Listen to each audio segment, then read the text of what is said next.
OCO, July 12th is one of the most important days of celebration for Cherokee Nation. In 1839, the Cherokee people were bitterly split. The brutal federal Indian policy that ultimately led to our forced removal generated distrust, division, and even political violence. Prior to the Trail of Tears, a group of early immigrants from our original homeland, known as the Old Settlers, had established a new government headquarters near present-day Gore. The Trail of Tears occurred on the heels of another great split. Cherokee Nation's government, led by Chief John Ross, opposed a removal treaty. Meanwhile, a minority faction led by Major Ridge supported removal. Ultimately, the Treaty of New Echota, signed by the Ridge Party, triggered our forced removal in 1838. After removal, violence ensued between the Ross and Ridge factions. The young government established by the Old Settlers seemed entrenched. It surely appeared to many of our ancestors that what divided us might get the best of us and keep us separated forever. But that's not what happened.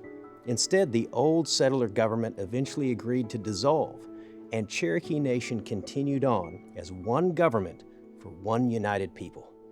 It took real leadership, courage, and statesmanship to craft what became known as the Act of Union.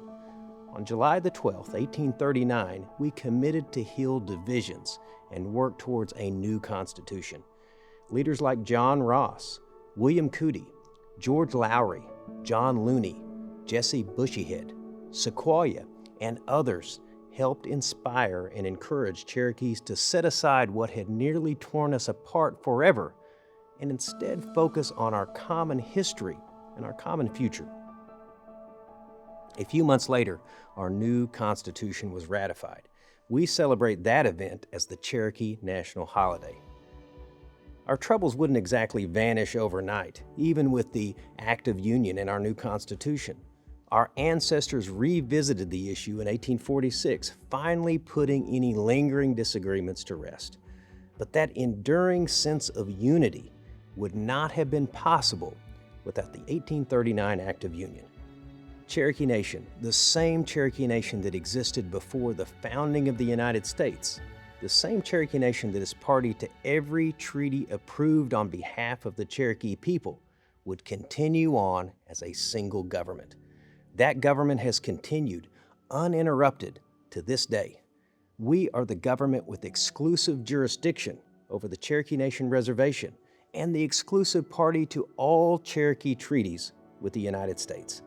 Each July 12th, we celebrate the Act of Union to honor our ancestors' courage and their ability to put the interest of all of our people ahead of those things that may separate us.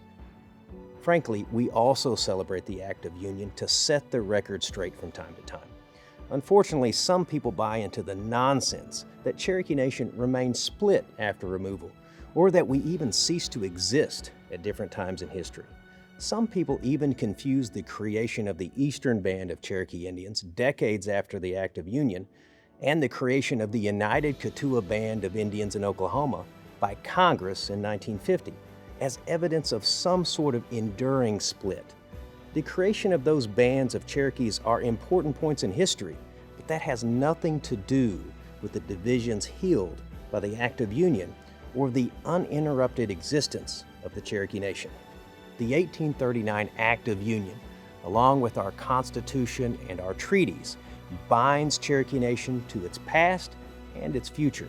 So let's celebrate the Act of Union and remind the world that Cherokee Nation healed up our divisions nearly 2 centuries ago, that we never went away, and that we have a sense of duty to each other. We celebrate because we are still here as one nation.